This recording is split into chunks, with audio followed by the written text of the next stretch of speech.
Good evening, everyone. We will call the City Council meeting to order for Monday, July 6, 2015. Time is 6:30 p.m. First order of business is roll call and determination of the quorum. Charlene. Scott. Drew. Lewis. Doyle. Wright. Estes. Nordstrom. Roberts. Weifenbach. Lorente. We have quorum. Thank you. We will now welcome Trish Jorgensen from the Lifeline Connection Center for our invocation. You are welcome to participate, but not required.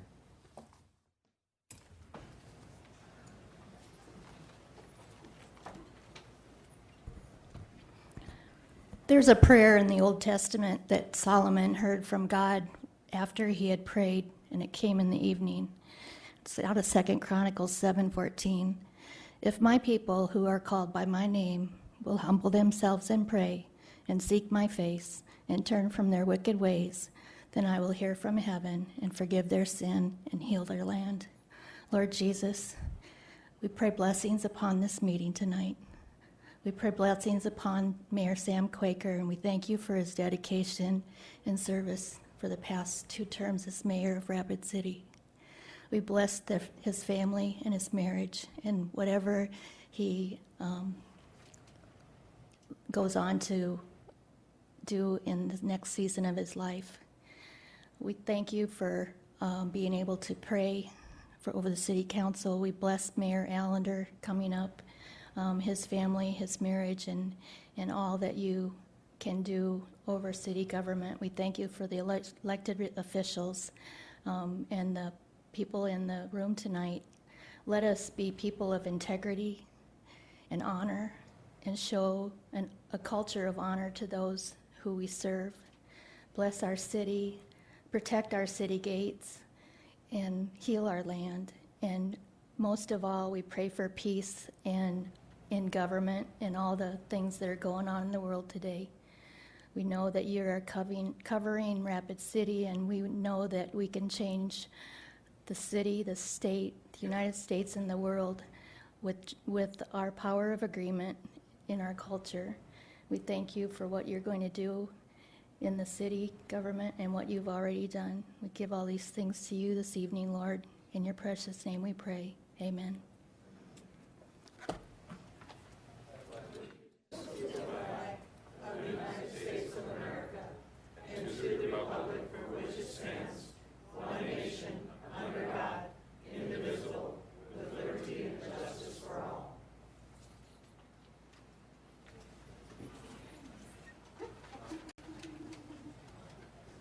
And if council leadership could join me down front.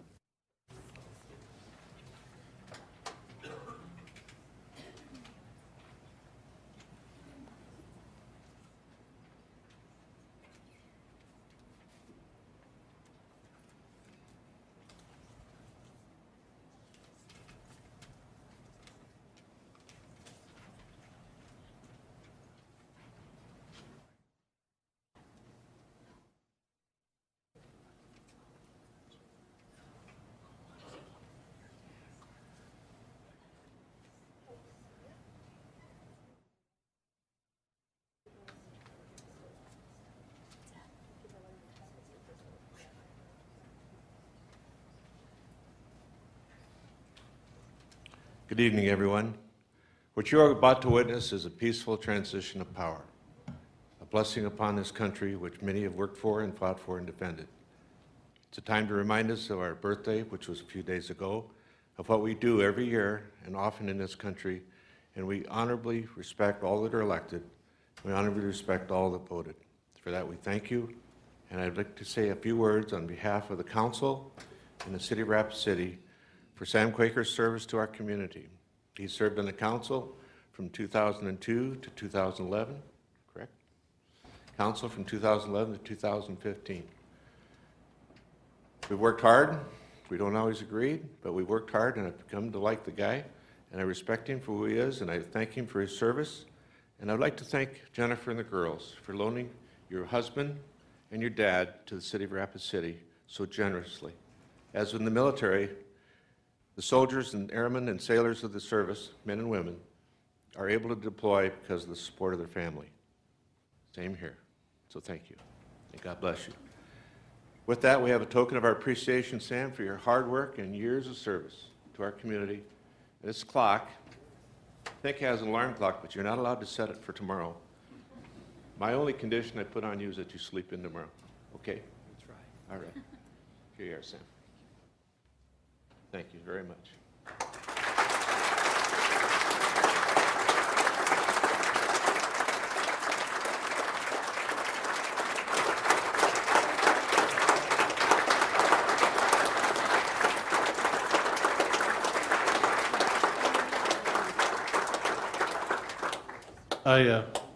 I echo everything Jerry said, and I have a plaque here for Mayor Sam Quaker. But I got to tell you, 2 years ago when I first decided to run for city council, you know, they said you got to go door to door and you got to do this and you got to do that. And I'm going, oh man, I just don't know if I. And then you see these guys out there waving signs in the boulevard and stuff. So it's the morning of the election, and I woke up about 5:36 in the morning. I told my wife, Deb, I says, I'm going over to the boulevard and get over there before Mayor Quaker gets over there, because he's always got an army of people there. I got there about 6:30, 7 o'clock, and here he was, planes flying all over.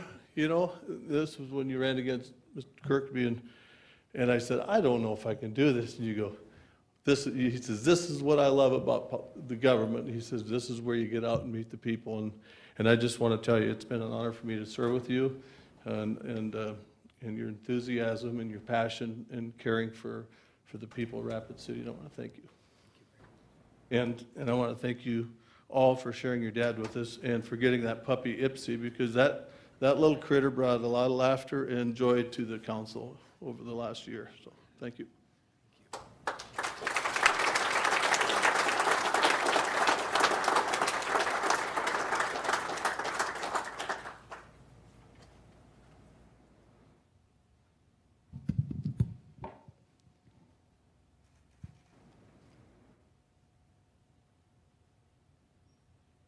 It has been an absolute honor and privilege to serve the citizens of this wonderful community for the past 14 years. Jennifer and I have been able to connect with thousands of amazing city residents, and many have become very dear friends of ours. My sincere congratulations go to our new mayor, Steve Allender. I wish you all the best, and I want to thank you for joining me and working hard over the past month to make this transition a smooth one. I want to extend a thank you to Mayor Jerry Munson for giving me my start in 2001 by appointing me to the City Planning Commission.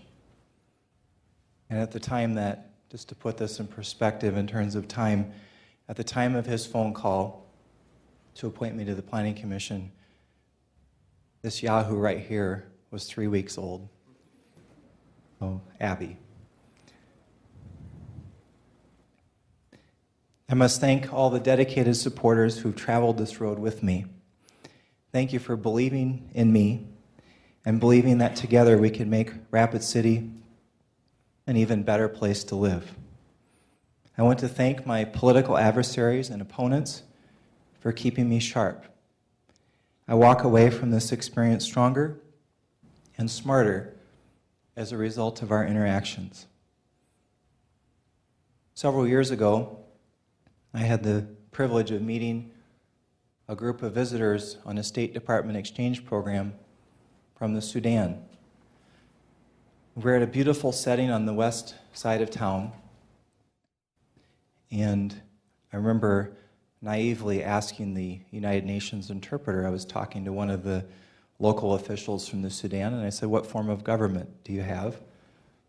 And the United Nations official smirked in a friendly sort of way and said, well, Mr. Mayor, I can answer that for you. It's called King of the Hill. And some of these gentlemen that you see here will probably not be alive in a few years, because that's how violent it is in the Sudan. Think of that. That was 4 years ago. And think of what we have here, where we have peaceful transitions. I want to thank the people of this city, to many for their support and confidence in me, to others for their willingness to contact me to express opinions, insights, and provide valuable input, and to all for living in Rapid City and wanting what's best for this great community for future generations to enjoy. A special thank you goes to my amazing wife, Jennifer, my better half, the love of my life, and our 3 equally amazing daughters. We have a lot of drama in our house, but they're awesome. Abby, Ellie, Aubrey, and Jennifer have stood by my side through all of the ups and downs. Since 2002, our family has experienced 11 elections, and that's if you include the 2 mayoral runoffs and the 2 unopposed city council races. And we finished first in 9. I want to thank my in-laws, Wayne and Bonnie King from Lead. My mother-in-law has made many pasties, I would say millions, but that might be a slight exaggeration, King's Grocery fame. I want to thank them for their support. My parents and most of my family could not be here tonight, but my sister Holly and her husband Myron and their children are here from Hawarden, Iowa, and I want to thank my dear sister for being here tonight. And having Holly here reminds me of my other sister Bonnie, who couldn't be with us tonight, watching in from heaven. And in 2002, when I was considering running for the city council, I remember talking to Bonnie, and I said, I'm not sure I'm cut out for this. And she said, well, that's exactly why you should run for the city council. And one of the things that Bonnie said to our family and to me before she passed away of cancer at the age of 27 in 2007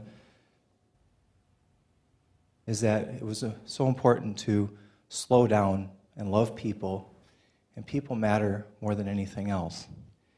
And I have a picture in my office, and now it's at home, that was very valuable to me, that was taken on the night of June 26, 2007, the night that I lost the first mayor's race that I ran.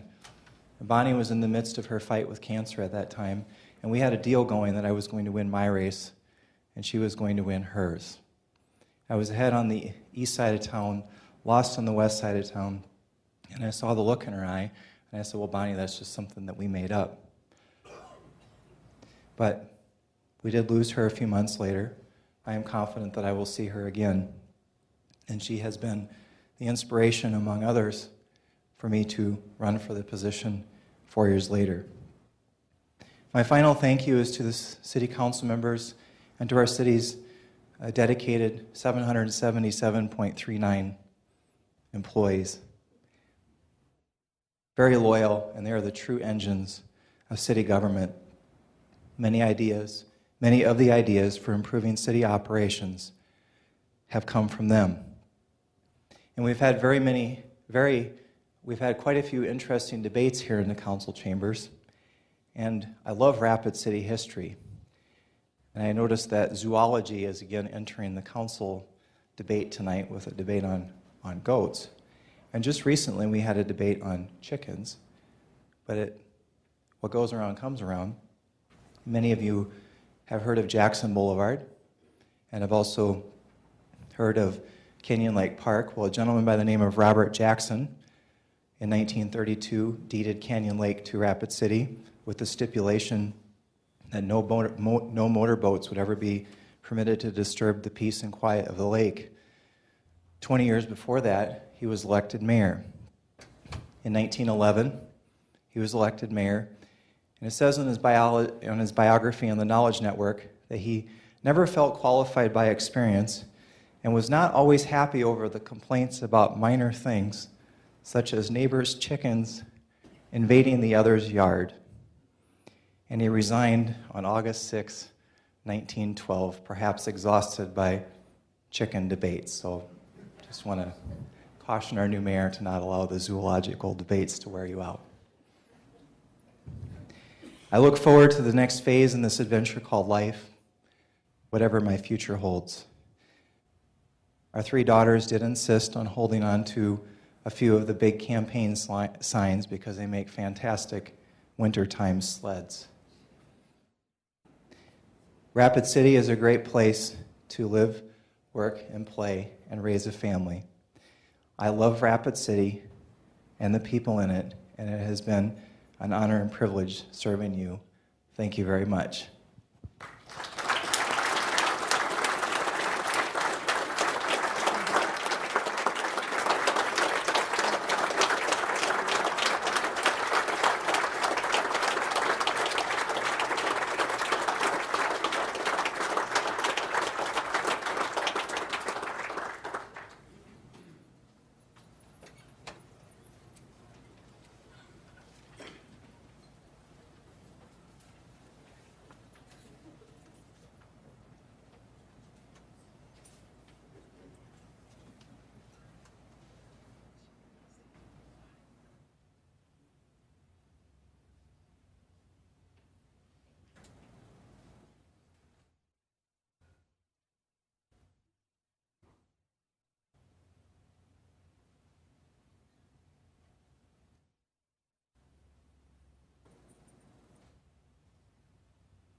I, Steve Allender, solemnly swear solemnly swear that I will support and defend that I will support and defend the Constitution of the United States the Constitution of the United States and the Constitution of the State of South Dakota and the Constitution of the State of South Dakota against all enemies, against all enemies, foreign and domestic, foreign and domestic, that I will bear true faith that I will bear true faith and allegiance to the same, and allegiance to the same, that I take this obligation freely that I take this obligation freely without any mental reservation without any mental reservation or for the purpose of evasion, or for the purpose of evasion, that I will faithfully that I will faithfully and impartially perform the duties of the office of mayor, the duties of the office of mayor, Rapid City, South Dakota, Rapid City, South Dakota, according to law according to law and to the best of my ability, and to the best of my ability. so help me God. So help me God. Congratulations. Thank you. And then you-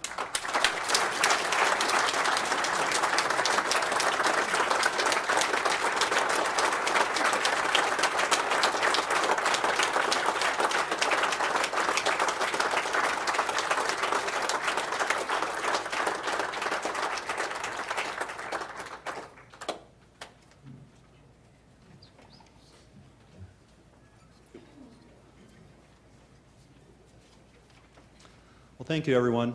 Thank you for coming, for being here to honor Mayor Sam Quaker, and also to witness the transition. Jerry Wright said something in the beginning of his speech that kind of freaked me out. He said there's a peaceful transition of power. Is that about it? Yes.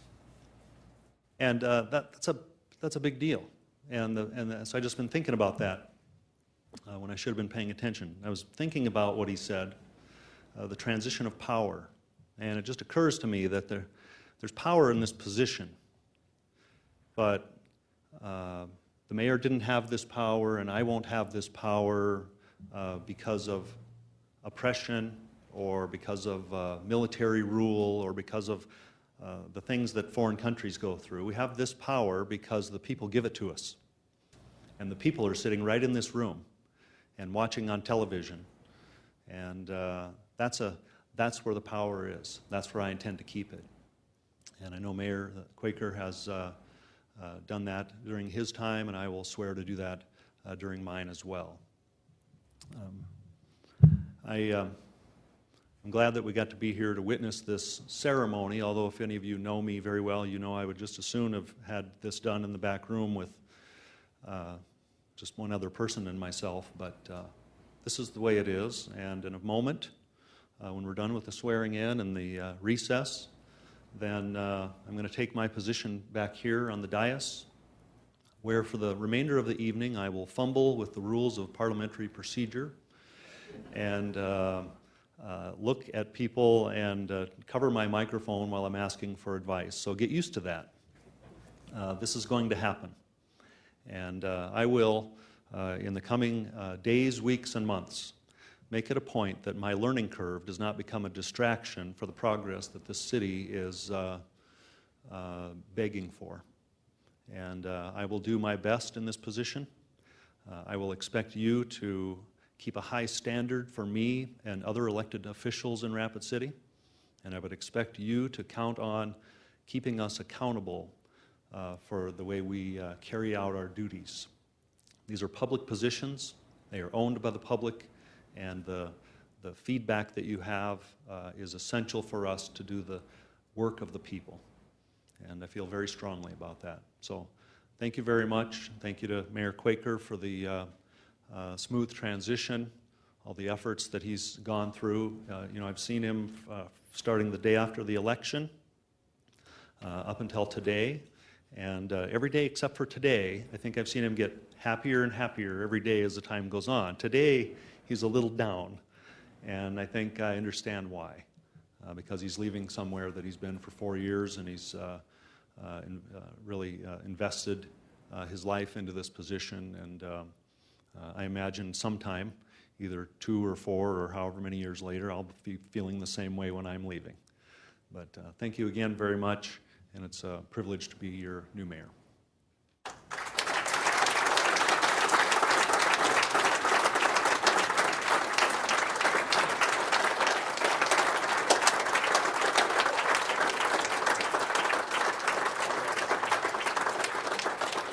If I can have the newly elected council members to come forward, please.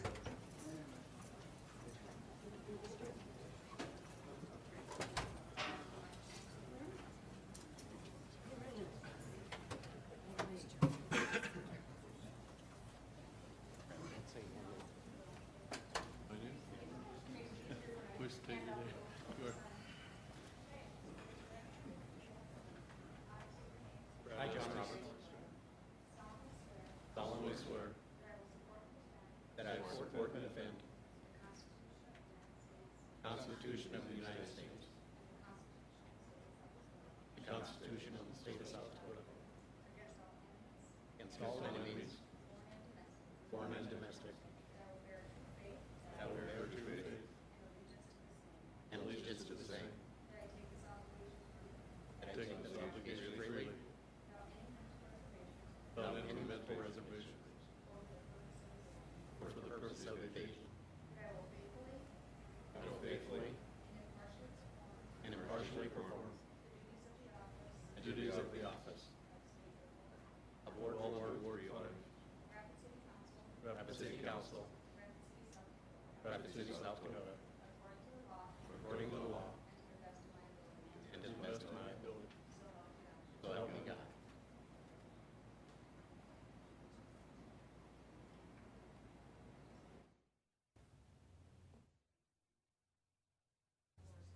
Congratulations. Congratulations.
For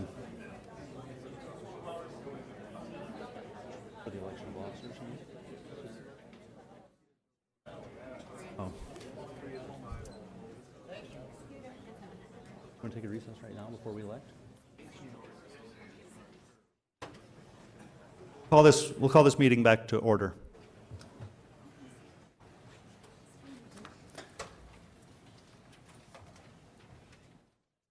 Now's the time and the place in the meeting agenda to elect the council president and vice president. So nominations are now in order for the position of city council president. Can I have nominations from the dais, please? Chad Lewis. Thank you, Mr. Mayor. I'd like to nominate Brad Estes for president. Okay, Brad Estes is nominated for the position of president. Are there further nominations? Further nominations for council president? Then nominations are closed, and congratulations, Mr. Estes, you're council president.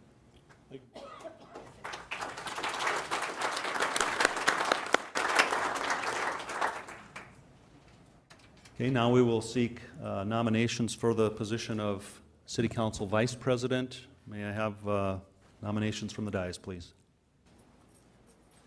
Charity Doyle. I'd like to nominate Chad Lewis, please.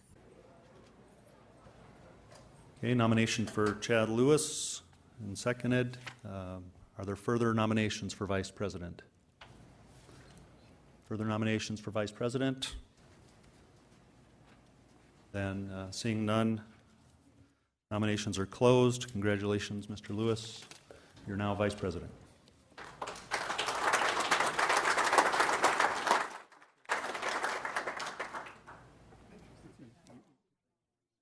Yeah. Okay, now we're going to be in recess. We're going to change some things around here, and we'll be back in 10 minutes or so.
Means It it's comes on. on automatically. You can leave it.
Mr. Nordstrom, calling Mr. Nordstrom. Okay, we're going to call the meeting back to order. Next, we're on to the adoption of the agenda. Does anyone have any additions or changes to the agenda? Motion to adopt.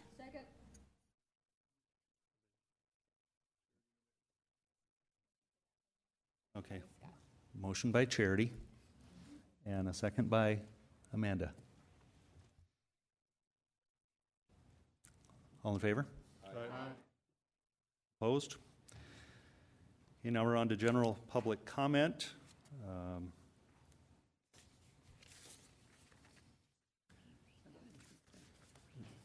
Okay, a time for the members of the public to discuss or express concerns to the council on any issue not on the agenda. Action will not be taken at the meeting on any issue not on the agenda, except by placement on the agenda by unanimous vote of the council members present. And we have...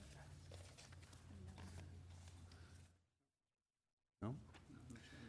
Okay, seeing no speaker request forms on that, we'll move on to the non-public hearing items, items 3 through 53. We'll open public comment on those items, and I have 2 speaker requests. First from Ryan Cadwallader, speaking on items 34, 35, and 36.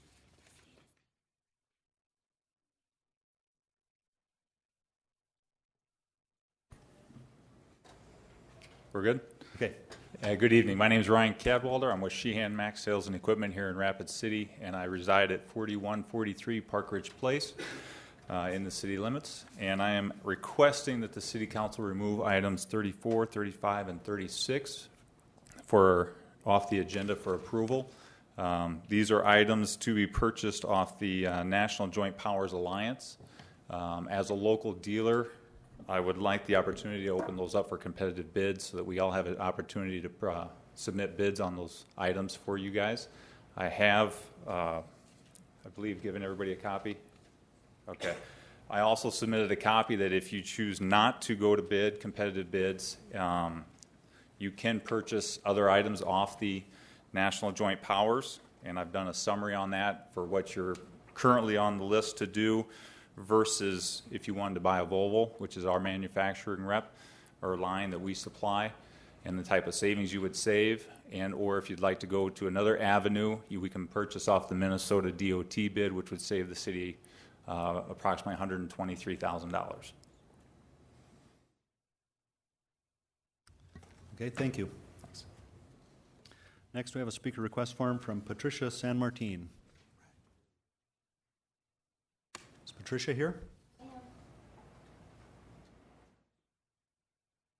Okay.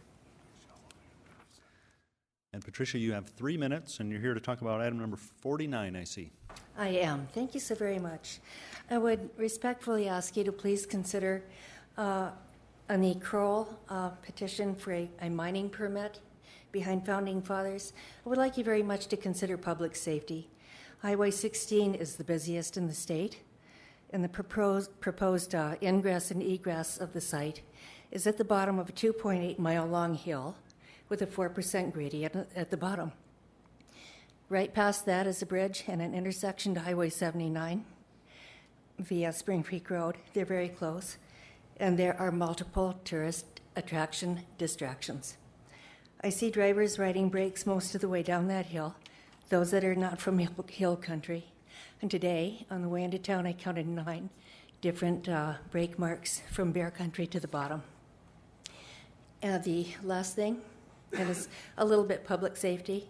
Can you imagine a tourist that has PTSD having a great time in Bear Country? He hears an explosion, a little rumble, jumps out of the car, finds himself amongst 40 bears. Probably wouldn't be very, very good. If you could consider that, plus the aesthetics of it, there could be dust pollution, and it would be very, very ugly for the tourists coming in from the north especially. Thank you for your time. Any questions? No, none at this time. Thank you. Okay, seeing no other speaker request forms for that segment of the agenda,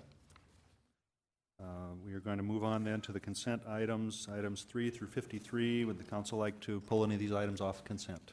Oh, Amanda Scott.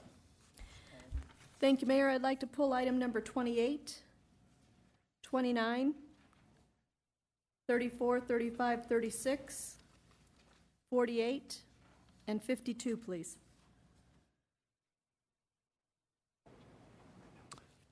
Okay. Chad Lewis. Thank you, Mr. Mayor. I think in case you missed something, item number 49. Thank you. Jerry Wright. Thank you. I'm done. Okay. Can we have a motion to approve the consent items 3 through 53 with the exception of 28, 29, 34, 35, 36, 48, 49, and 52? So moved. All right, have a motion and a second. All in favor, say aye. Aye. Opposed? Okay, then we'll go on to item 28 and have those read into the record by Chad Lewis. That's what I meant, Amanda Scott. Thank you, Mayor. Item number 28 is to authorize the mayor and finance officer to sign a water service agreement between the City of Rapid City and Red Rocks Golf Club, LLC. I'd like to make a motion to approve but retain the floor. Second.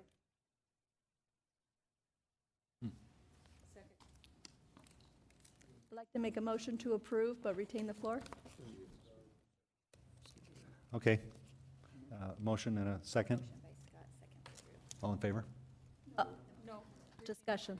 Retain the floor. Mayor, may I ask Mr. Dale Tech a couple questions concerning this item, please? Oh, Dale's not here. May I? I guess let me try Carl Murbach and see if he can answer these questions for me. Sure. If I may, thank you. Carl, you're in the hot seat tonight. Carl, looking at these 2 water agreements, are you familiar with these 2 water agreements? I am not familiar, so I apologize. All right. Mayor, if I could have a little latitude, part of my amendment or part of my motion then would be to bring back a discussion concerning the differences between the water agreement to the next Public Works agenda from the Public Works Department with staff members who are familiar with these two water agreements. Is that a motion? Yes, I'd like to amend the original motion with that. Okay, can we restate the amended motion then? Yes, I was going to say, I'll take Mr. Wright's recommendation. I'd like to amend my motion or put in a substitute motion to send this back to Public Works until we can get some answers to the questions regarding the changes between these two water agreements. Yeah. Okay, there's a motion and the seconder is Jerry? No. Darla? To send it back to Public Works. Okay, I had a motion and a second. Any discussion? Chad Lewis. Thank you, Mr. Mayor. I just wondered, does anybody have any idea if this is a time, there's a time on this agreement, something we need to have done for a reason, if there's a reason they're asking for it at this point? So The original agreement expired prior to 2014, so they're currently on the existing water agreement prior to. For the, just making sure it was okay for the golf season or whatever, so, yeah, thanks. Any further discussion? Okay, all in favor of the motion? Aye. Opposed? Okay, motion carries.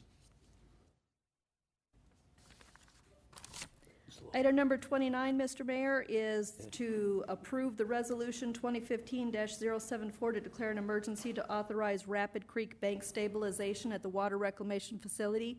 On this one, I do make a motion to approve and would like to retain the floor. Okay, second by Brad Estes. Go ahead. Thank you, Carl. Are you familiar with the restabilization? The only email that I had sent to Mr. Wolsterstorff was to give us an estimate, and he thought by tonight's meeting he would have an estimate as far as what the just the emergency fixes would be. When I spoke with Mr. Wolterstorff last Thursday, he did not mention any estimates at that time. So again, I apologize for not having that information. All right. And also, not having that, do you happen to know what the funding source would be? Mr. Wolsterstorff thought that it would not require a supplemental to our current budget, but he wasn't sure what that was going to entail. I'm not familiar unless the Finance Department has had any information on that. All right. Thank you, Mayor, for the indulgence of my questions. I'll just see if I can follow up. I think the public would like a follow-up as far as what the emergency procedures cost for this project. I know that it was divided out into two pieces. One was the emergency fix to fix the emergency repairs that are needed at this time, and then they were going to look at a long-term fix and then decide what that was going to entail. Thank you, Mr. Mayor. I yield the floor. Okay, I'm going to call on Finance Officer. Thank you, Mr. Mayor. According to the agenda summary, this is coming out of the wastewater fund, out of the 833 cost center, so it will be user fees that will end up paying for this improvement project. The emergency portion of that? Or both, emergency and permanent? The emergency portion for sure. There's nothing on here that indicates for the long term. Thank you. Okay, we have a motion on the floor to approve item number 29. Any further discussion? All those in favor of the motion signify by saying aye. Aye. Opposed? Okay, 29 carries. Next item. Thank you, Mayor. Item number 34 is to authorize staff to purchase 2 skid loaders, Caterpillar, in the amount of $102,000 using the National Joint Powers Alliance contract. I'd like to make a motion to send this back to Public Works for more information. Okay, motion by Scott and a second by Laurenti. Any discussion? No. I'll get it. You're doing good. One of these days. Calling Jerry Wright. I'd like to ask that we send it back to Public Works, actually set up a process to have competitive bids opened by the city of Rapid City, because we have local dealers that can provide a bid for all the equipment that's requested, and that would be fair to our local businesses, and I think that would be a more direct direction back to staff. But it needs to go back to them. I won't support buying it on this contract. Thank you. Okay. Calling Chad Lewis. That was actually your sentiment, my sentence exactly, so I just forgot to get out of the queue. Thank you. And Ron Weifenbach. Thank you, Mr. Mayor. So this was already purchased or going to be purchased under the National Joint Powers, and then we're going to send it back to Public Works to change the process, or is there some direction we want to give them so when it goes back they know what they're doing? Mayor, may I answer Mr. Weifenbach's question as far as the information that I was provided? Let's go to Joel Landini. He wants to Right. get in on this. Thank you, Mayor. There's several ways that we can buy equipment over the statutory amount. One is a competitive bid. You write a spec and you bid it out, and anybody who's interested can provide it. Another method of purchasing a large piece of equipment other than competitive bid is if another governmental entity has bid out a vehicle or a piece of equipment that you can use, and it's been competitively bid. Then you can also purchase off their contract, assuming the supplier is willing to honor that bid price. So it's not, there's multiple ways to get this purchase of equipment. In this case, the landfill staff chose to purchase the piece of equipment off of the contract, which is perfectly acceptable. But another perfectly acceptable way to obtain the equipment would be to bid it. If you want to bid it, then you can certainly direct the staff bid it out, but it was just a choice of staff. Yeah, that just leads to another question. I guess the second question, if we could answer that at Public Works, is why didn't we bid it out? So if we want to bid it out, I guess that's, and if we didn't bid it out, why didn't we bid it out, so we can understand that part of the process. Mayor, may I answer at least why I made the motion I did? Go ahead. Thank you. The only reason I was sending it back to Public Works is that I had sent an email to Mr. Wolsterstorff concerning these 3 items, and the response I received back from him was that he was going to get some supplemental information attached for that Public Works meeting, and if he did not, he was going to request a continuance for 2 weeks so they could get the supplemental information. Thank you, Mayor, for your indulgence. With that said, I'm fine if you want to make a substitute motion to bid this out. I'm just trying to get it back to Public Works without supporting documentation. No, I agree, Ms. Scott. I appreciate your diligence on researching this and getting us to understand it. So I'm fine with it, with your motion. And I think at that time, the Public Works can probably make a decision if they want to bid it out or not bid it out. So I'm okay with it. I just don't understand why we did. I just want to understand why we wouldn't bid it out, I guess. So if that could be added to the questions. So. Okay, we're going to go to Chad Lewis.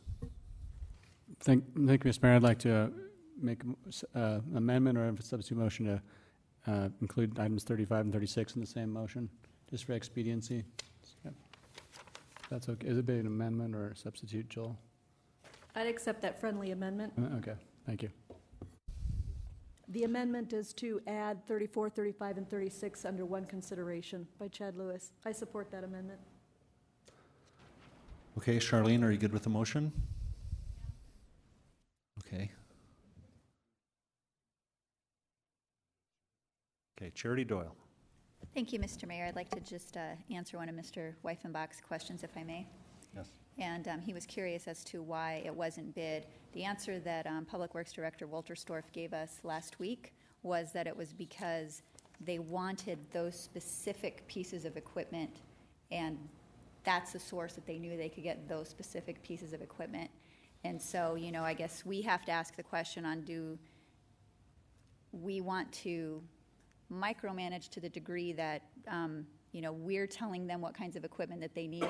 Or, if these pieces are comparable, let them look at that. If there's a way to, exercise those tax savings for the taxpayer, obviously that would be smarter. And perhaps they didn't know that these items would be on the table because they didn't go out for a competitive bid. So I think it's good that we're looking at this, and I think it's good that we're sending it back because perhaps it was just a matter of grabbing what was available and not really looking at the broader picture to see what we could do and have it make the most financial sense. I yield. Jerry Wright. I think I'd be remiss. Caterpillar's fine equipment, the best God made. But there's also other machines that are almost as close or as good as, and I can tell you that the Volvo machinery that we had at the landfill from 1996 to 2008 was two machines. And the John Deere 644 that's being replaced has been on inventory since, I believe, 2001. So it's a matter of let's get some competitive bids with our local dealers and with comparable machines and get the best price and keep our business fair and square. Thank you. Brad Estes. Thank you, Mr. Mayor. Just quickly, you know, I don't know that any of us up here on the dais have the expertise to know whether or not a 950M cat wheel loader is comparable to an L110H Volvo wheel loader, but and I'm all for saving the taxpayers' money, but it just, you know, there are different ways of buying equipment. I believe we buy whenever we need a police car, we have local car dealers. But if we need a police car, we don't write the bid specs. We just buy whatever's on the state contract, right? I guess if I could ask Carl a question. We also use the state bid to purchase our vehicles, and we reach out to local dealerships and ask if they're willing and able to match the state bid first. Sometimes they are, sometimes they are not. Okay, thank you.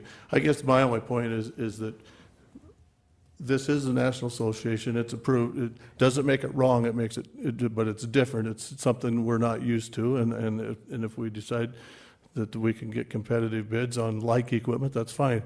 There is some gamemanship that goes on in this equipment because we will put out for bids graders, patrols, and require them to have steering wheels. Well, Caterpillar doesn't make a patrol with steering wheels, so you know there's gamemanship when you write specs and stuff. But the bottom line is, we buy pickups for public works through associations. We buy police cars through associations. I believe we all have voted unanimously to buy close to $100,000 and some of the golf equipment through a buying pool. So there's nothing wrong with this. It's just different. So that's all I'd like to say. Thanks. Okay, Charlene, can you clarify the motion on the floor at the moment? The motion on the floor is to continue items 34, 35, and 36 to the next Public Works Committee meeting, which would be July 14th, to allow staff to further clarify.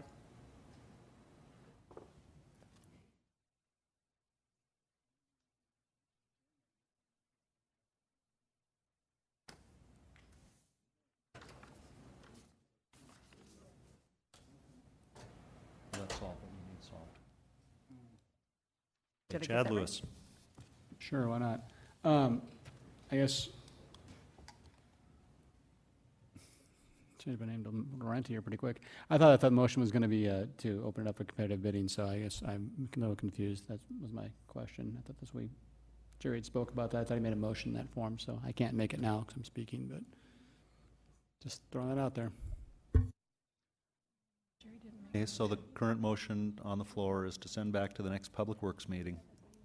Yes, Amanda's motion was to continue item 34 to the Public Works meeting July 14th, and the friendly amendment was accepted to include items 35 and 36. I don't believe Mr. Wright made a motion.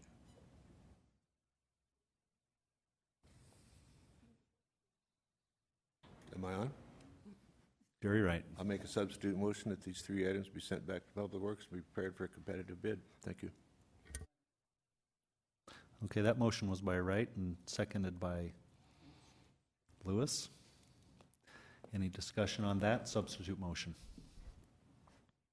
Seeing none, all in favor of the motion signify by saying aye. Aye. Opposed? 1 no from Brad Estes. Motion carries.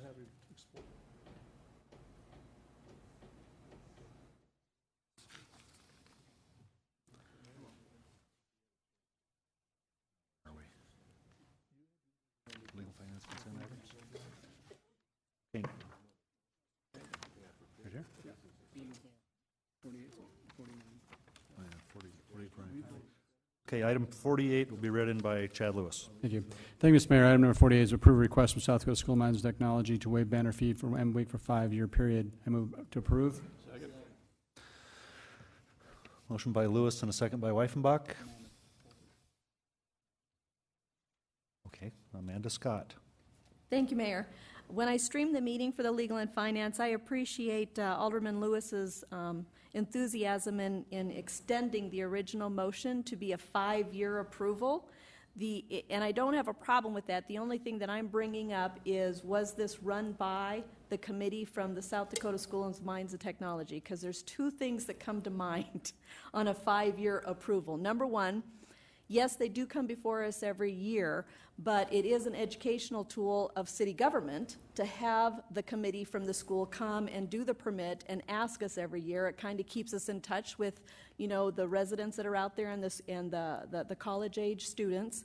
The other thing is that by giving them a 5-year approval, and that committee, I don't know if it's a staff member that will be there 5 years from now, but will they remember in 5 years to come back to City Council and ask for the waiving of the banner fee again? So I would just caution the City Council to think of that before granting a 5-year approval, because I would hate to see them get lost in the minutia of having a 5-year approval and then someone dropping the ball on it. At least when they come back every year, the City Council has been very gracious about offering that. We love the School of Mines and Technology. We love our colleges in town. We're willing to work with them, but I just see it as an educational tool and something that they have on their task for a committee to come back and make sure that they get that approval every year.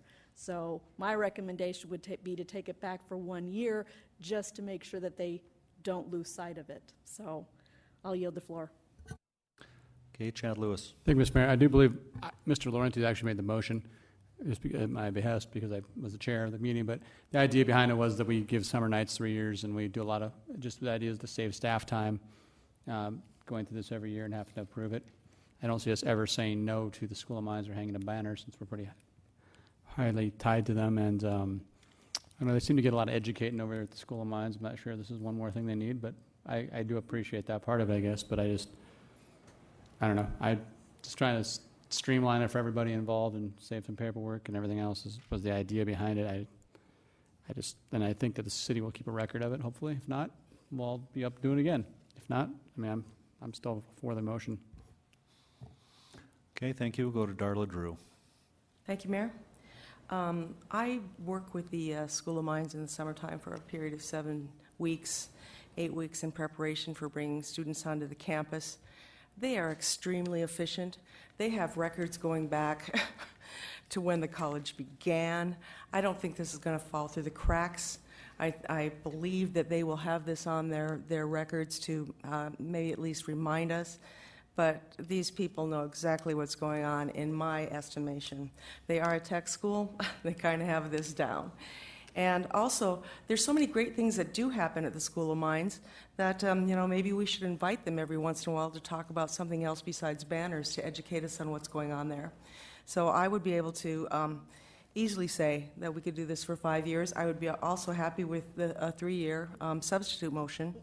But in my estimation and my view, we could talk about better things than banners with the School of Mines, and they have a very, very efficient system for tracking what they're supposed to be doing.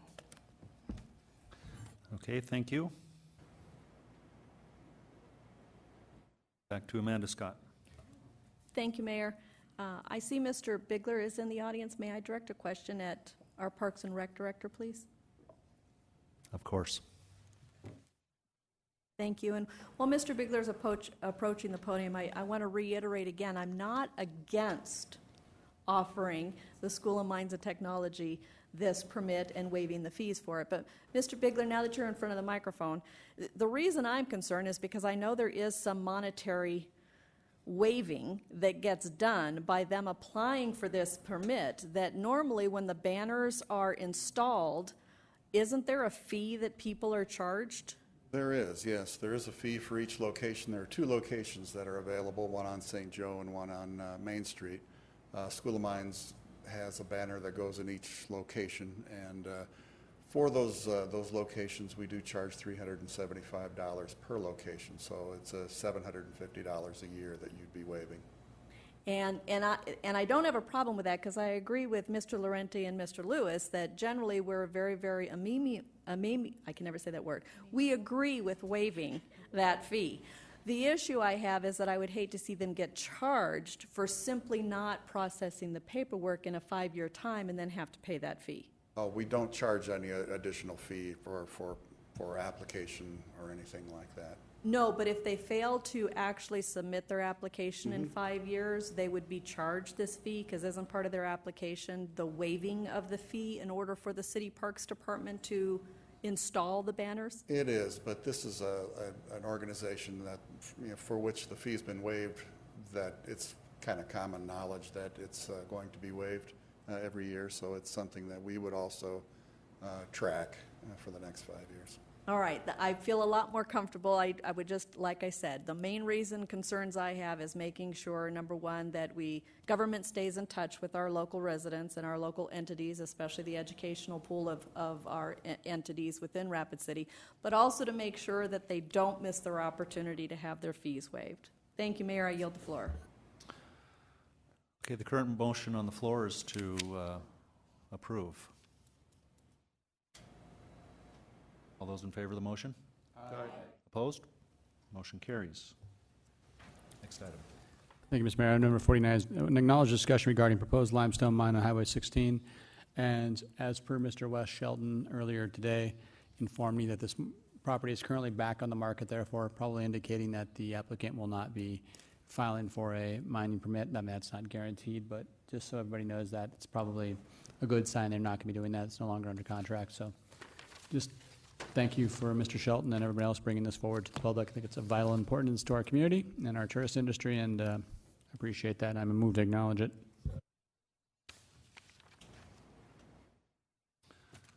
Okay, next item, 52. Okay, everyone wishing to acknowledge the report signify by saying aye. Aye. Opposed? Carries. Next item. Thank you, Mr. Mayor. Item number 52 is approved award total bid for Vista Lake Subdivision Number 2, Public Utilities and Private Road Improvements. This is pulled, correct? Improvements.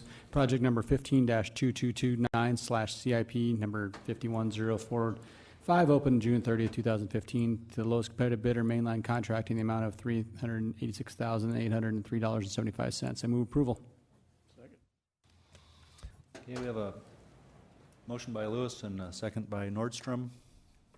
We'll go to Amanda Scott. Thank you, Mayor. The only reason I pulled this one is on the summary page of this, it also said that this was going out for a private gravel driveway, and I wasn't clear, or I didn't know, is the city paying? Does anyone know if the city is paying for the private gravel drive, or is that being funded in conjunction with the landowners?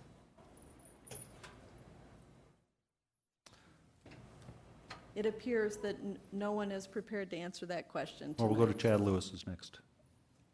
As per Alderman Doyle, I evidently transposed my numbers. It should be 368, not 386. It's for $368,803.75, just for the record verification. Thank you. And Jerry Wright. Clarify it, Brett, isn't this a development that the performance bond defaulted and we're paying up the difference, and it's basically a road into one lot? There's 3 or 4 lots, but only one is going to be developed. Isn't that the story behind it? Yeah, this is considerably before my time, and there were actually monies deposited for the construction of this road. It's been such a long time that those estimates, Joel, did you want to clarify? Oh, I'm very familiar with this subdivision. Yes, the council, the original developer came in and was trying to get his property platted. He had sold it. They weren't able to get it platted to effectuate the sale, so the purchaser came in. They jointly bonded for the subdivision improvements. However, the subdivision, the purchaser paid money for the subdivision bond. It was probably too low from the very beginning, but over the years, it's gotten worse. It's nowhere near sufficient to build the road that was approved. My recollection is that staff did not recommend approval, but council at the time approved it. And so now the road is essentially probably going to be a road to nowhere. and lucky if we get one lot up there, and there's water problems getting water up there. But the subsequent purchaser has been in a dispute with the original developer virtually since the plat was approved and she actually purchased the property. She has now refused to. The staff has allowed it to continue to be renewed because we never had enough money to build it, and it was going to be a road to nowhere. So we continued it as long as we could, hoping that at some point they would come to a resolution that made sense. It's become clear that's never going to happen, and the subsequent purchaser has finally refused to renew her surety, which essentially forced our hand. So if we had let her surety expire, we would have never gotten anything. She's asserted her legal right because she was not actually a developer to have access to her property. She wants the road built. So we cashed in the surety and we're going to build the road, and we are going to eat the difference. Thank you for that explanation, because it was a little strange from what we've seen come through. Joel, so that's the reason the city is choosing to put in a gravel road? Is that the bare minimum requirements then, since the surety won't cover it and the taxpayers are footing this bill? Yes, that was actually the road that was approved because, quite frankly, they couldn't build the road to city standards. It's got an extreme grade. In fact, I wouldn't probably want to drive down that road in the winter because I think there's a good chance whoever does is going to probably skid out into Jackson Boulevard. But that was the road that the council approved based on the recommendation of the developer's engineer. So this road will lead to a person that's currently living up there? Nope. No. So there is no one currently living at the top of the hill, and the taxpayers are going to foot the bill with a little offset from this surety that's been contributed to for a time to put in a gravel private drive.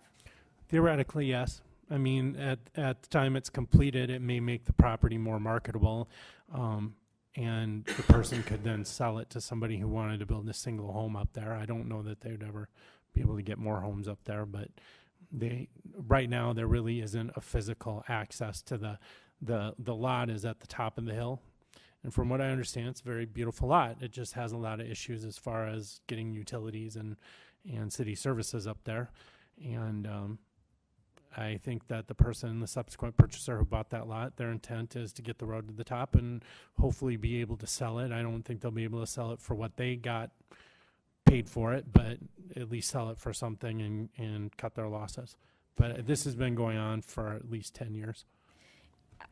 I'm tempted to vote no on this, but also what I'm hearing you say, Joel, is that if the city council denies this bid, we just simply have to go out for another bid because the city is basically on the hook to put in this private road. Yes, we have a legal obligation. If you don't approve the bid, then the property owner could sue us, and in my opinion would successfully sue us that the road, that they were the beneficiary of the surety to build the road to the top of the hill. Thank you, Joel. One other question. Roughly what year did the city council sit and approve this? 2004, roughly. Right. Thank you. I yield the floor. Okay, the motion on the floor is to approve. All those in favor signify by saying aye. Aye. Opposed? No. One no from Amanda Scott.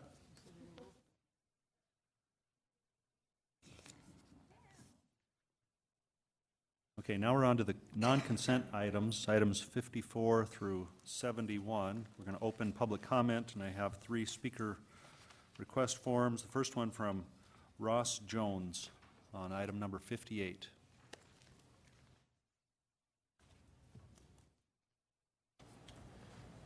Hi, I'm Ross Jones. I'm a resident of Rapid City. I am a home builder. Item 58 is regarding the sheetrocking of unfinished basements in the new homes that we build.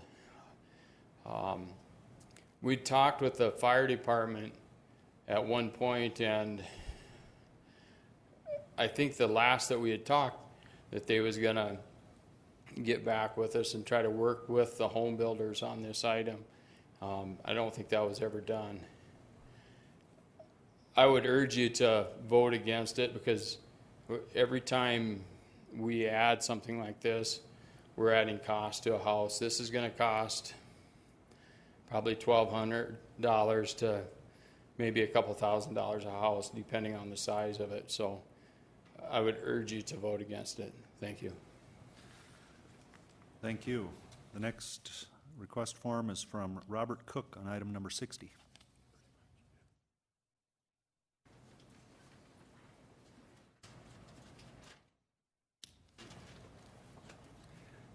Good evening. Congratulations to everybody that in office here. My name is Robert Cook. I'm Daphne Richards Cook's husband, and I also am volunteering with the Alliance of Tribal Tourism Advocates. Just wanted to really, acknowledge and thank the support from the City of Rapid City and Main Street Square for helping us to move forward in implementing the Haisapa Indian Art Market that's there on Tuesdays. I don't know if, I think a couple of you have come by and checked it out, but we're set up on Tuesdays at Main Street Square. We have artists that are set up having their jewelry, arts and craft, beadwork, quill work, paintings for sale within Main Street Market, or Main Street Square, I'm sorry. And then we also have the stage that we've had different powwow drum group, dancers, youth dancers. We've had both contemporary and traditional music, storytelling, poetry. So it's been an incredible opportunity and a great experience for me as a volunteer. Being able to see how empowered the community's been, and being able to support the artists at the Haisapa Center for Performing Arts, and being able to see the progress that we're making towards building, a permanent Indian art market, and sharing our song, dance, and culture with the visitors that come to Rapid City, and also with the community. We've had a little bit of success, I would say. We were set up there from 3 to 7 on Tuesdays. Thank you to some advocates who we worked with to try to extend the hours from noon until 8 o'clock. So we'll be extending our art market there longer. The time period from 3 to 7, we just didn't get the traffic until like 5:30. So then they only had like maybe an hour to actually sell stuff. So with extending the hours down there, I think it'll provide an opportunity for the artists to interact more with the visitors that come, to have more opportunity to market their business, and for us to be able to share our culture with the community that comes. So we really are asking for support from the community to get the word out, let people know that this is going on Tuesdays, that we really want to have people to support it and to come.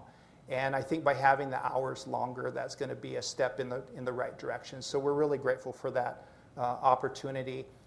We have 14 booths that are set up that's provided under the contract, and we've had about half of those filled. We've always had entertainment starting from 3 o'clock until 7, so we've had different people coming and sharing their music and their song and dance. We're getting the word out to try to get more artists to participate and to come and to sell. So we're pretty confident that we'll have all 14 of the booths with artists set up and selling.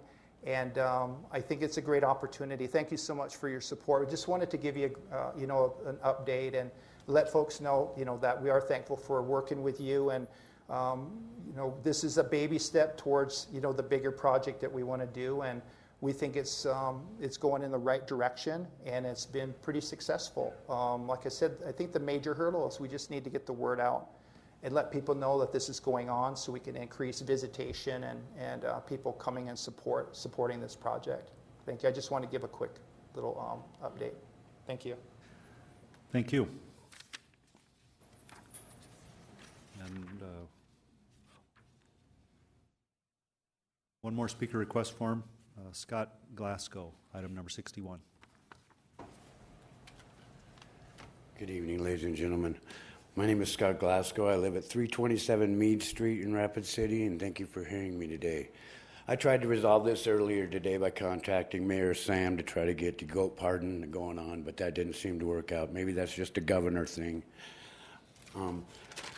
There have been no dispute of her having a severe disability or the competency of her diagnosing doctor, nor the authenticity of the doctor's prescribing letter, or the effectiveness of her prescribed therapy, nor has there been any legitimate complaint against the goats themselves. We have been open and honest with all officials, animal enforcement, code enforcement, and the police department concerning her pygmy emotional therapy goats. I want to set out some definitions here that I've looked up today. Livestock is for use and profit. Pets are for use and pleasure. Emotional therapy animals are for use and medicine. These are not recreational goats. They're medicinal. They're prescribed therapy animals. They replace or reduce the use of psychotropics, narcotics, professional counseling, and self-medication in my wife. Maybe it takes 2 myotic goats to make a psychotic woman better. So be it. We are not asking to take them into public transit or into public buildings, only to keep them close for comfort and immediate support. City code does need to be amended, but does not necessarily to the extremes that your lawyer draws in the conclusions of his memo. An allowance needs to be made to allow prescribed emotional therapy animals, including but not limited to pygmy therapy goats in Rapid City. In my research, I have found in Federal Way, Washington, a young girl was allowed her prescribed service companion therapy goat in a city where pet goats were not. So I'm sure there's a way of working around it. However, more examples of other cities such as Belle Fourche, Fort Collins, Seattle, San Diego, Akron, and Raleigh, North Carolina, to name a few, have simplified it by totally legalizing the ownership of 2 pygmy goats per household by reclassifying them as small animals like cats and dogs. And yes, if a handicapped child or a disabled veteran comes to you with a need for like a prescribed treatment, you should accommodate their special needs also as well.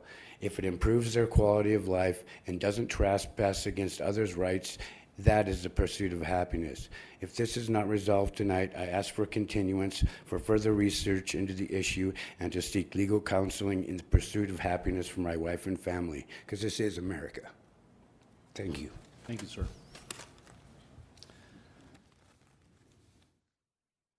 Okay, now we're on to the non-consent items. Closing public comment. Now we're going to go to the ordinances, and Chad Lewis will read these into the record. Thank you, Mr. Mayor. Item number 54 is second reading of ordinance 6061, an ordinance to revise provisions for management and administration of the municipal airport by amending chapter 2.72 of the Rapid Municipal Code. I move approval. Second by Nordstrom. Any discussion? All those in favor signify by saying aye. Aye. Opposed? Motion carries. Next item. Item number 55 is second reading of ordinance 6062, an ordinance that revised provision regulating activities and operations of the municipal airport by amending chapter 13.28 of the Rapid Municipal Code. I move approval. And another second by Nordstrom. Any discussion?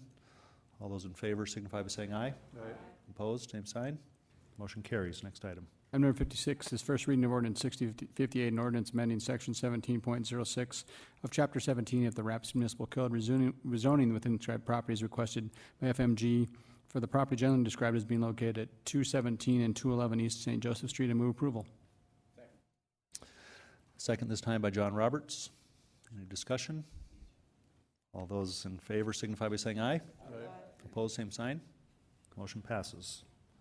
Next item. Thank you, Mr. Mayor. Item number 57 is the first reading of ordinance 6059, ordinance amending section 17.06 of chapter 17 of the Rapid Municipal Code, rezoning within described properties requested by FMG, rezoning from general commercial district to high-density residential district for the properties generally described as being located south of St. Joseph Street, east of Maple Avenue. Move approval. Second by Steve Laurenti. Any discussion? All those in favor signify by saying aye. Aye. Opposed, same sign. Motion carries. Next item.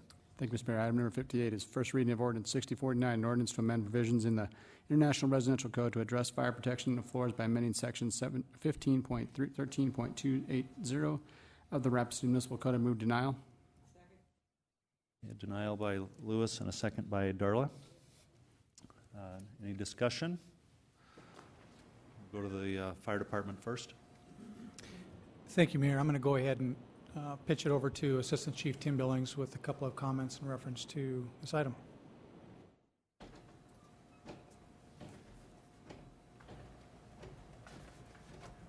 Good evening. As you know, this has been an item that we've discussed many, many times over the last 2-3 months possibly, and originated actually back in the International Residential Code Review Committee, of which multiple agencies or multiple groups were represented. The main thing, I'm not going to bore you with the technical aspects of it tonight because I think we've discussed that numerous times, but more on a philosophical side of it. This particular ordinance, we're encouraging you to support the ordinance that's before you tonight, 6049, which references the fire protection of floor assemblies in new construction, and new construction only, within residential development.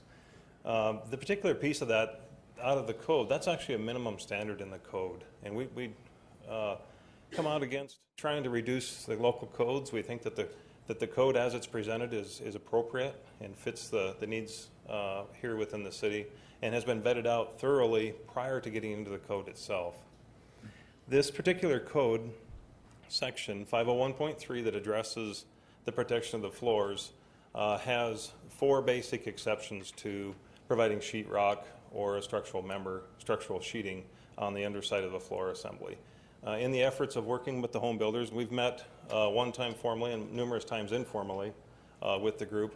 We've come across 5 additional exceptions to utilize for that protection of it. So we feel that there's adequate and feasible means of protecting those floor assemblies and feel that it should remain in place.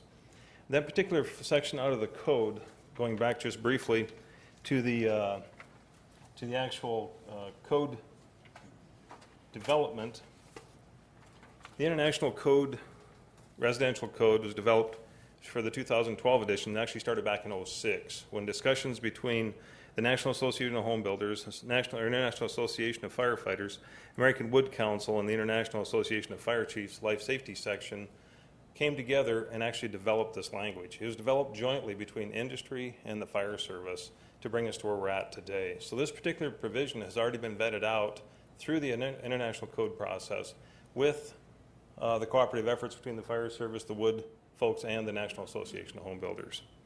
So with that, it brings us back to here in Rapid City.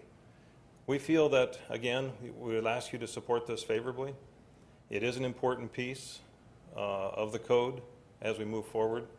This piece of the code replaces a number of offsets that were previously taken out of the code because of other provisions that had come into place over the years or have been excluded. But more importantly, it is a life safety component. It is a minimum-based component in the code. We have identified other exceptions that are adequately used and economically feasible within this provision, and would ask you to support that. So I'll keep it brief this evening. Thank you. Thank you. And we'll go now to Jerry Wright. Tim, I understand that if I'm using wrong terms, correct me, but in a traditional floor joist type construction, 2x10 and so forth, if I remember right, the collapse time is approximately 18 minutes or something like that, and if it's an engineered truss, it's like 6 minutes? That's correct. So what kind of risk does that reflect upon either the occupants or the firemen in responding to a fire, and have we had any close calls? Yes, thank you for your question. Or any deaths within our region? Mr. Mayor, if I may respond? Good. Thank you. Yes, very good question. There is a huge difference between what we refer to as a legacy construction and the modern construction. The old style of construction, the collapse time is roughly at 18 minutes. Modern construction fails in about 6 minutes. To complicate that even a little bit further is our modern furnishings today burn much more quickly, much more aggressively, with a much higher heat release rate than we've had before. So we end up with flashovers or burning full room involvements of room and contents within 3 to 5 minutes, 3 to 6 minutes versus 15 or greater before. So those two problems coupled together reduces escape time for occupants And secondly, minimizes or narrows the window of response time for the fire department for us to effectively arrive on scene, effect rescue if necessary, and avoid suppression. You asked whether or not we've had fatalities locally. We've had fatalities within residences, not specifically addressing this particular issue within the code at this time. As far as close calls, we've had a number of close calls with Rapid City fire department members over the last several years. I believe I've identified 6 or 7 in the previous correspondence. Thank you. Thank you. Okay, now we'll go to Richie Nordstrom. Thank you, Mr. Mayor. If I may, I'd like to make a motion to continue this item for 2 weeks and send it back to Legal and Finance. If I can get a second, I'll explain some of my rationale. Second by Laurenti. Thank you, Mayor. If I may continue, do we, gentlemen, and I'm willing to concede on this continuance item as well, but do we have any data on the average cost of sheetrock? I know we made some assumptions at Legal and Finance using some numbers, but do we have any data? And if Tim doesn't have that information, then Mr. Logie, if you have that information. May I respond? Yeah. Thank you. Thank you, Mr. Nordstrom. The information that I presented at Legal and Finance came from a reputable local contractor for the purposes of installing sheetrock, half-inch sheetrock, which is $80 or 80 cents to $1 a square foot. That's materials and its installation. Yeah, Mr. Billings, if I can interject here, is that we're using those numbers as a baseline, but the assumptions were being made was approximately $1,200 that were used up to $2,000, and they were some assumptions. Do we have any hard data that says that's the amount, or is that the average? The assumptions that you refer to are really based upon structure size, so it really varies depending upon whether it's a 1,000 square foot home or a 5,000 square foot single level, home that would have a much larger basement area. So that's really where the assumptions come into play. The $1,200 is an average figure that was tossed out by Mr. Logie at the last time he was here. So. To follow up on my question is that the rationale that was explained to us at the Legal and Finance is that would be a waste of money being using that for the installation. The average number that we used at that point was $1,200. And my understanding of that rationale of using the $1,200 is because it would be torn out and be tossed out and then replaced with finished products. And my question is, how many homes, for example, here in Rapid City, how many homes are using that method of installing, roughing it in, then replacing it? Do we have an idea? I do not have that information at hand this evening. Thank you. Okay, now we'll go to Steve Laurenti. Thank you, Mr. Mayor. And I do support the continuation, or I should say having it sent back, and just let me explain. And I'm hoping that some of my colleagues will see some value in it. And what I'd like to do, hopefully at Legal and Finance, being on that committee, is to make this more amenable. And I know that we don't have support right now to pass it just based on conversation and from votes at Legal and Finance. But I think what would be good is if we could get the home builders, the fire, and code together and find something offsetting. I don't know why we couldn't do that, where we couldn't find an offsetting cost that we're requiring home builders or developers to do today. That would be offsetting. That would be something that they would find amenable, something where they would say, okay, we think those costs are approximately the same, so that we get the safety factor. I don't think anybody on this dais doesn't think that requiring this particular item will make the home more safe, not only for the homeowners, but for the people who have to respond to fires. I don't think any of us would disagree with that particular part of it. I think the hard part for the council, at least in my opinion, and somebody can correct me, is that it's an additional cost. It's about affordable homes. It's about being able to provide a home in Rapid City with the, I don't want to say depressed wage structure that we have, but the very tough wage structure that people live by in Rapid City, that it's one additional cost that we all know will get passed on. I don't think anybody is thinking that the home builders will just soak this up and developers will just take one on the chin. So I'm hoping that my colleagues will support sending this back so that we can find, or maybe direct staff even further and continue it further if necessary, to find an offsetting expense that is currently required by the code, and that we can, so that we can get this safety feature built into new homes. Thank you. Okay, now to Chad Lewis. Thank you, Mr. Mayor. I will not be supporting this motion for continuance as I would support the original denial motion. Quickly, here's why. And the risk of patronizing people, please just bear with me for a second. When you go to build a house, you put in you rough in your electrical and your plumbing and your HVAC before you sheetrock. So you have to do that stuff. That stuff's not free. They don't put in all the electrical, they don't put in all the HVAC systems, they put all the plumbing in for free into the basements until you're gonna finish it. So if you put up this sheetrock, you're gonna be essentially, as Mr. Loggy pointed out, you're gonna be taking this down and putting it back in later because you're gonna have to finish off those rough ends that were done. Otherwise, you're gonna, if you don't do that, you're gonna be spending a lot more money on roughing in the basement on top of what you've already done upstairs. Secondly, as Mr. Loggy also pointed out, and I think most reputable builders will do, is we all use 5/8 on the ceilings because it doesn't sag, and it's also better floor. It gives a better product, basically. Some of it's, some people argue it's better for sound or whatever, but there's a lot of reasons to do it. Thirdly, I don't understand how this possibly can be considered to a fire membrane when you're not taping it, because you have to tape the walls to the garage. You have to fire tape those for a reason. So it seems to me, in order to make it a true membrane to stop fire and make it a fire retardant, you'd have to tape those seams, so otherwise you've just got a flume in there, basically, or area for fire to flow. I don't know if I'm incorrect in that belief, but so you're looking at, a lot more than $1,200 here. You're looking, I don't even know what the estimate would be. I'd have to look at it closer, but and people say, well, that'll be passed on to the homeowner. So if your house is priced at $199,000, you're not going to be able to price it at $201,000 and get that money back. No one's going to pay that. They're going to pay $199,000. That money is directly coming out of the builder's pocket now. That we can say, well, that's the price of doing business. But you're already pinching people left and right every way you can get it, and it's a tough business. Everybody thinks that we're all multi-millionaires, but they're not. They're working hard for a living. I know Mr. Jones for sure.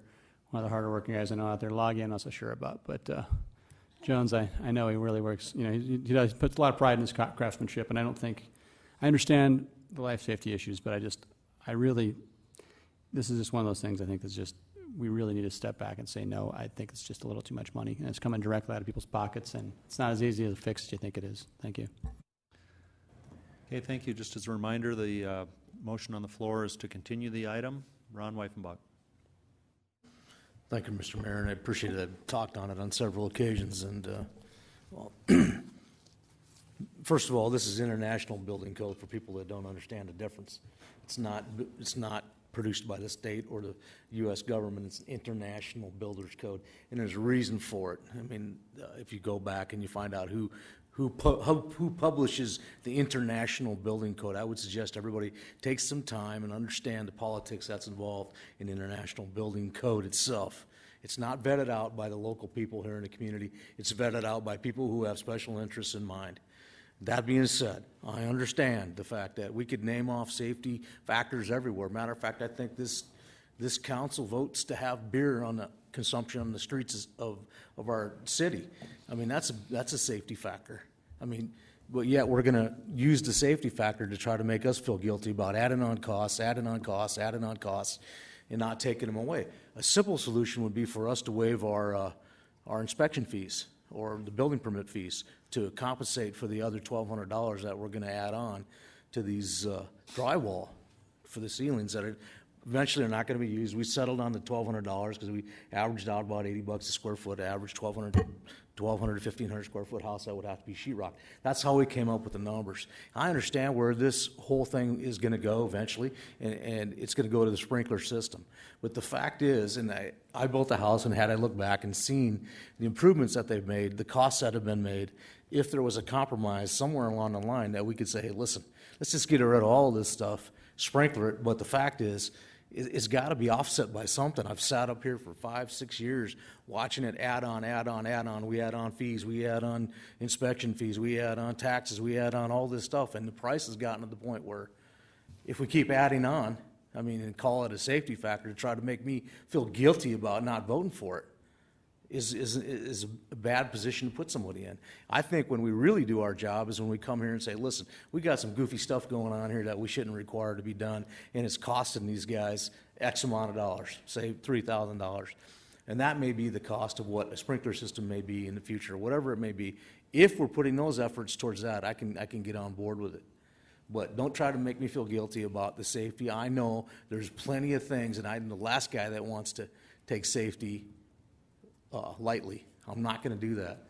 I don't. So making that argument to me and over and again, pounding it when that's not actually why we're making this decision, is just, it doesn't do our cause any good. I think if we can come together, like Alderman Laurenti had said, I would go for the extension into the next legal and finance if we were going to try to, if someone was going to be appointed to make those decisions and say, hey, listen, we're going to go with the home builders and we're going to find out where we can shave off $3,000 off the price of their house from the goofy stuff that we make them do, whether it's, curb and gutter, rolling back the sidewalks, pushing the sidewalks up to the curb. And in between, I would ask my colleagues to go up to Box Elder and look at their developments up there, what they're doing up there to save their guys money and how they actually turn out in the end. They're nicer than our own city. So if we could come up with a compromise that said we could cut out this much malarkey, and then we could add something that made more sense, like just go to a sprinkler system and maybe some more competitive bidding on these sprinkler systems if someone actually came to town and wanted to open a business to do that, or whatever the case may be, and explain to them the differences we're doing now with sprinklers that we didn't do before, with using the PEX and using the main lines of water, using the toilet to flush the system and those types of things. I'd be for it. Other than that, I'm not going to support it. Thank you. Okay, still on the substitute motion, Jerry Wright.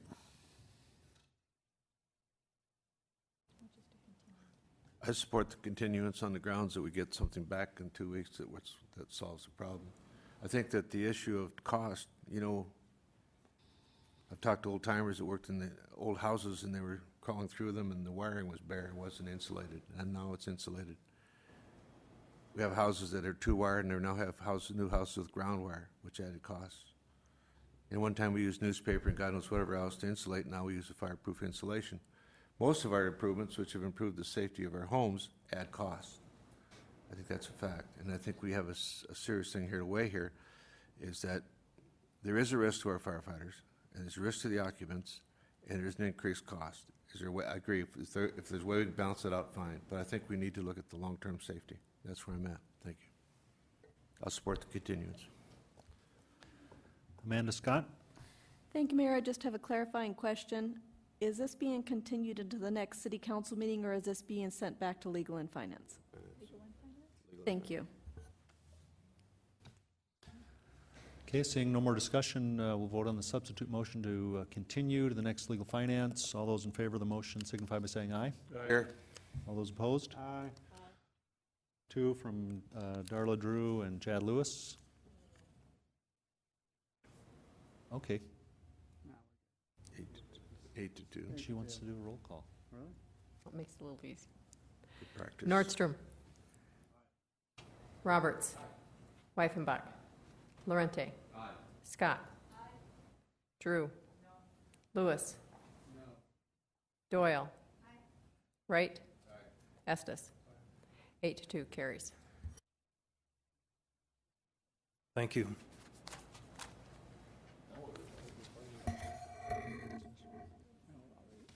Okay, next item number 59. Item number 59 is a request from, Wilderson, Lund Engineering for Eric Wilderson, for John Samuelson for preliminary subdivision plan for property generally described as being located at the current western terminus of Promise Road. I move to approve with stipulations. Second.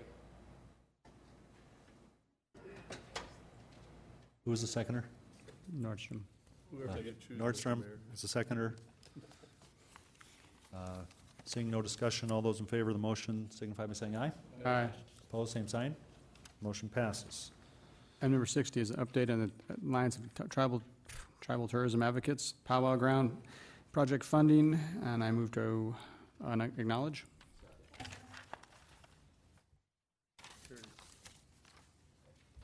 Okay, the second by Charity Doyle. Seeing no discussion, all those in favor signify by saying aye. Oh, Darla's looking to jump in. Okay, let's go backwards. Darla Drew. Yeah, I just wanted to add a couple things here. The reason for the project down at Main Street Square has really been bearing fruit because the group has been able to learn, with hands on the ground, real time types of experiences. And just right now, I mean, this week we've discovered that we really needed to extend those hours so that you could get in a lot more of the artists and more well-known artists. I don't want to step on any toes, but I think it'll help with everybody if we just get a little bit of time. And you will be booking full days when you have your own facilities. So I think that we've learned a lot just in the short time you guys have been there. So congratulations to you on this project, and I look forward to seeing it to fruition to the end of the summer. So thank you. That's all I needed to say. Okay, thank you. Seeing no further discussion, all those in favor signify by saying aye. Aye. Opposed, same sign. Okay, motion passes. Thank you, Mr. Mayor. Item number 61 is clarification on request to allow miniature dairy goats as therapy service animals. Move to deny. Second by John Roberts. Any discussion? Seeing none, all those in favor of the motion to deny signify by saying aye. Aye. Opposed, same sign. Aye. Darla Drew is opposed. Okay. Item fails.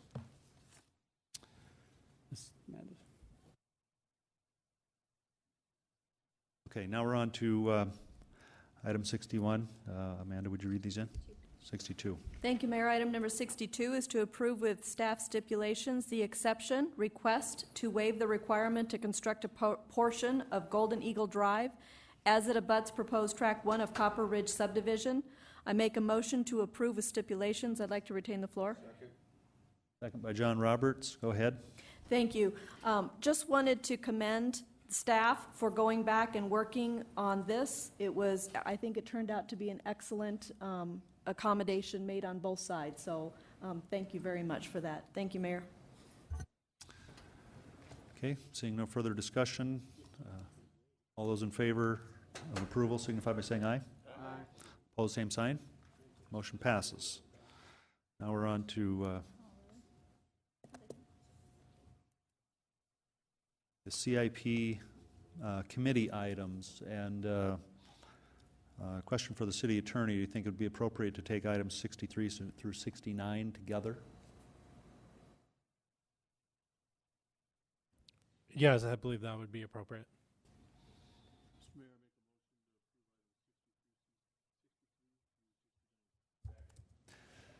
Okay, a motion by 70 and 71 are all the same thing. no.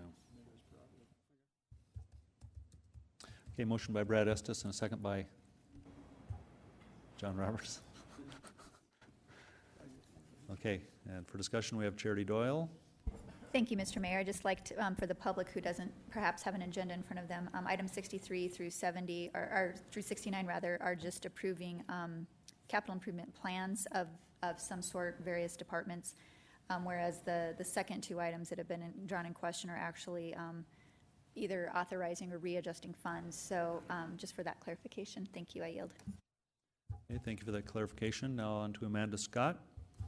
Thank you, Mary.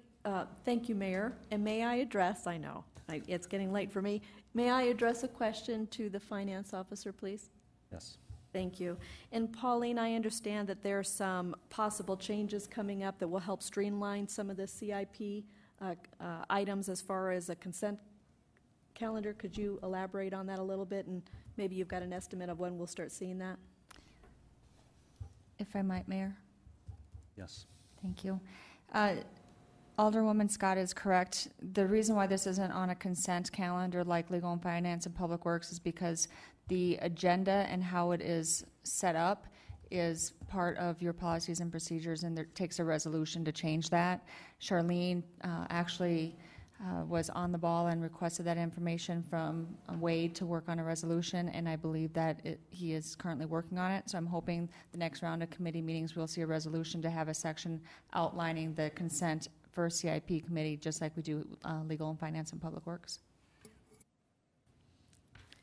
Thank you, Mayor. Once that comes through, I'll try not to pull any items off of it. Thank you.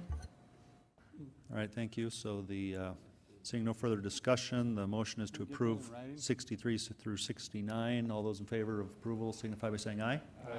Opposed, same sign. Items pass. Okay, on to item number 70. Approve the fire department request for an additional $300,000 for fire vehicles in 2015 to be paid from undesignated cash. Can I have a motion? Motion by Nordstrom. Second by Roberts. Steve Laurenti. Thank you, Mr. Mayor. If I could ask the fire chief a question on this particular agenda item, please. Yes. Chief, can you give a public an explanation on this one? Not being a line item from the budget, can you explain why we're dealing with this now and what kind of a vehicle we're dealing with here? If you could just give us a little brief on that. Sure, thank you. A little bit of the history to go back to really the times in the recession here, roughly 10 years ago. We ended up starting getting behind in our vehicle purchases of our large vehicles, those roughly 400,000 and above, which gets you into either a fire engine or a ladder truck. Those are our most expensive pieces of apparatus. Historically, we would purchase those outright. We would budget it into a year's budget, and we would go buy a several $100,000 piece of apparatus. Well, as the city fell on hard times, we began doing lease purchases. Those would run anywhere from 4 to 7 years, depending on how the financing came in. So since in the last 4 to 7 years, we've had 3 vehicles. Truck 1 was on a 7-year lease. We had 2 engines on 4-year leases. Those leases have now been satisfied as of this year. What that did was that really tied our hands for that 4 to 7 years to be able to continue to keep the fleet up to date. One particular vehicle that's causing us some problems is one of our ladder trucks. It has recently failed its Underwriter Laboratories test for the ladder. It's got some rust and corrosion issues. To repair that ladder is going to be very, very expensive. With the time frame that we purchased that, it's coming up on its life expectancy anyway. There is still some value with it. We'd look to probably trade that in or sell it outright. And then this $300,000, coupled with some money that is in our budget now after the other lease purchases have been satisfied, kind of kickstarts that vehicle replacement plan and gets us to a level where, if you look at the spreadsheet that's been supplied to you, basically gets us where we can buy a new vehicle every year, and it puts us on about a 9 or a 10-year replacement plan for every one of our large vehicles. What we're seeing with call volumes, that's about the life expectancy of one of those vehicles is about a 9 or 10-year time frame, and then they're just shot. Thank you, Chief. I appreciate it. I yield the floor. Okay, seeing no further discussion, all those in favor of the item signify by saying aye. Aye. Opposed, same sign. Motion passes. On to item 71, approve authorization to proceed with an RFP for the City School Administration Building Space Analysis Study. Is there a motion? Motion by Jerry Wright and a second by Nordstrom. And for discussion, we'll go to Jerry Wright first. I just want to share that in the CIP committee that Brett did a good job of explaining, and his report explained what the scope of the work was and what they're looking for, and I think it did a better job than the original submittal that we received several months ago.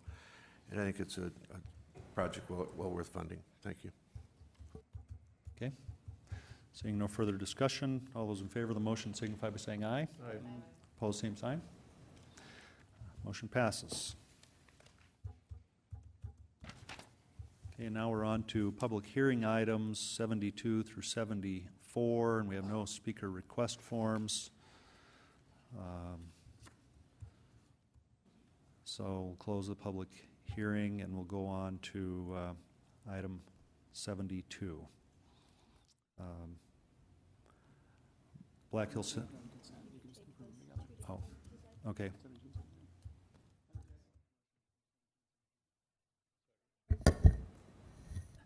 Okay, there's a motion by Lewis to approve 72 and 73 together, and a second by Doyle. Seeing no discussion, all those in favor of the two items signify by saying aye. Aye. Opposed, same sign. And items pass. Now on to item 74. Request by Fisk Land Surveying and Consulting Engineers, Inc. for Icon Holdings LLC for vacation of right-of-way for property generally described as being located at Northview Drive and Silver Nugget Drive, continued from the June 15th council meeting. Is there a motion? To approve with stipulations from Lewis and seconded by Nordstrom. Discussion, Amanda Scott. Thank you, Mayor. May I ask Mr. Limbaugh a clarifying question on this one, please? Yes. Thank you. Just for clarification, Brett, the only reason this was continued from the June 15th, 2015 council meeting was because notification had not been made, correct? There was Yeah. nothing else wrong with this application. It was just simply a notification error. That's correct. We didn't meet that Thank you, advertising Mayor. requirement. Thank you, Brett. Okay, so motion for approval. No further discussion. All those in favor signify by saying aye. Aye. Opposed, same sign. Motion carries. Number 75, the bill list. We'll go to the finance officer. Thank you, Mr. Mayor. The bill list is that which is before you at $11,272,503.82. Someone said move to approve. Steve Laurenti, in a second. Why is this so hard for me? Okay, Jerry Wright. All those in favor signify by saying aye. Aye. Opposed, same sign. Motion to adjourn by Amanda and second by John Roberts. All those in favor? Aye. We are adjourned. Thank you, everybody.